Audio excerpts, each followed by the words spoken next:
Assalamualaikum warahmatullahi wabarakatuh. Perkenalkan, nama saya Dewi Nurjana dengan NPM 21410101049.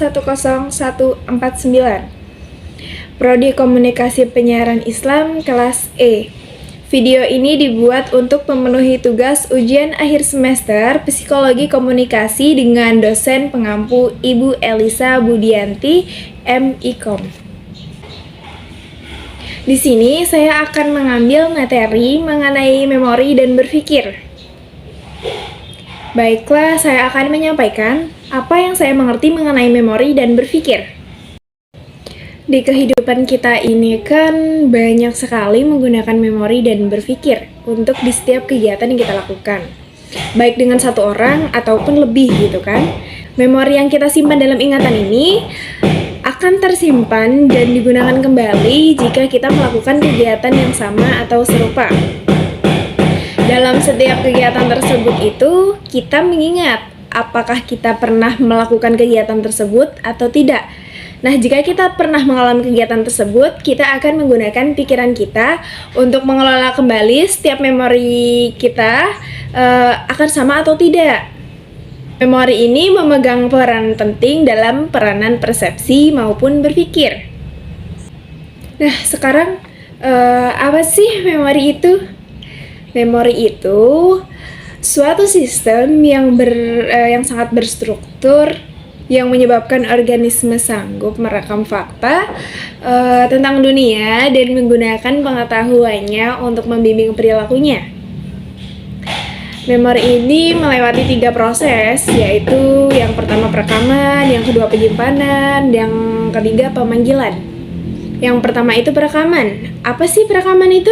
Perekaman itu pencatatan informasi melalui reseptor indera dan sirkuit saraf internal. Terus ada yang kedua itu penyimpanan. Penyimpanan itu menentukan berapa lama informasi itu berada, dalam bentuk apa dan di mana. Yang terakhir nih, yang ketiga, pemanggilan. Pemanggilan itu dalam bahasa sehari-hari. Kayak kita tuh mengingat lagi. Mengingat itu merupakan mengingat informasi yang kita simpan. Memori ini terbagi menjadi 2 ya, yakni memori jangka pendek dan ada juga memori jangka panjang. Memori jangka pendek ini seperti dipandang sebagai media penyimpan temporal dalam bentuk terkodekan. Semisal untuk mengingat nomor telepon, terus posisi bidak permainan catur, dan sebagainya. Kalau memori jangka panjang ini merupakan sumber daya penyimpanan utama seperti menyimpan informasi yang faktual. Memori jangka panjang ini terdapat 2 jenis, yaitu memori episodik. Memori ini tuh menggambarkan karakteristik memori yang menyimpan data, kejadian, atau pengalaman dalam bentuk serial menurut waktu. Terus ada yang kedua, memori semantik. Ini merupakan bentuk memori yang menyimpan rekod-rekod fakta, konsep dan keahlian. Ke materi selanjutnya yakni berpikir. Dalam berpikir, kita melibatkan semua proses yang kita sampaikan tadi, yaitu sensasi, persepsi, dan memori. Nah, semisal kayak kita itu mengerjakan soal matematika nih, kita kan menangkap tulisan dan gambarnya. Nah, itu merupakan sebuah sensasi.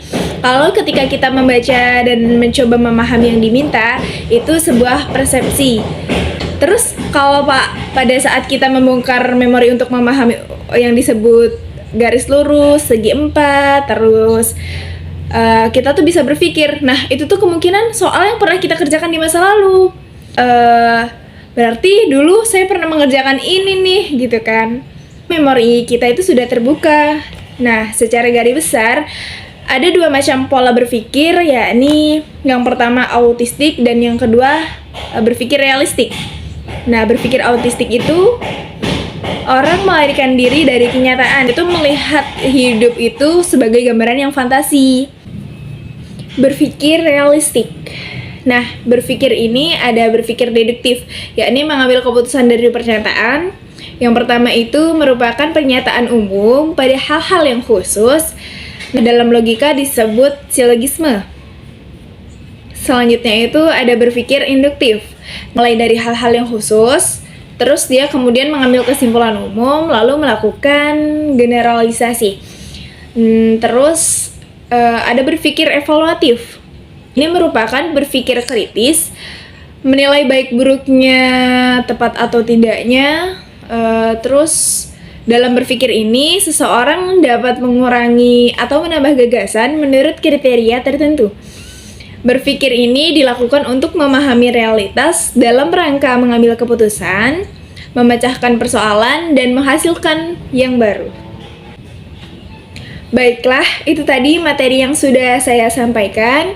Jika saya ada salah kata yang disengaja ataupun tidak disengaja, saya mohon maaf.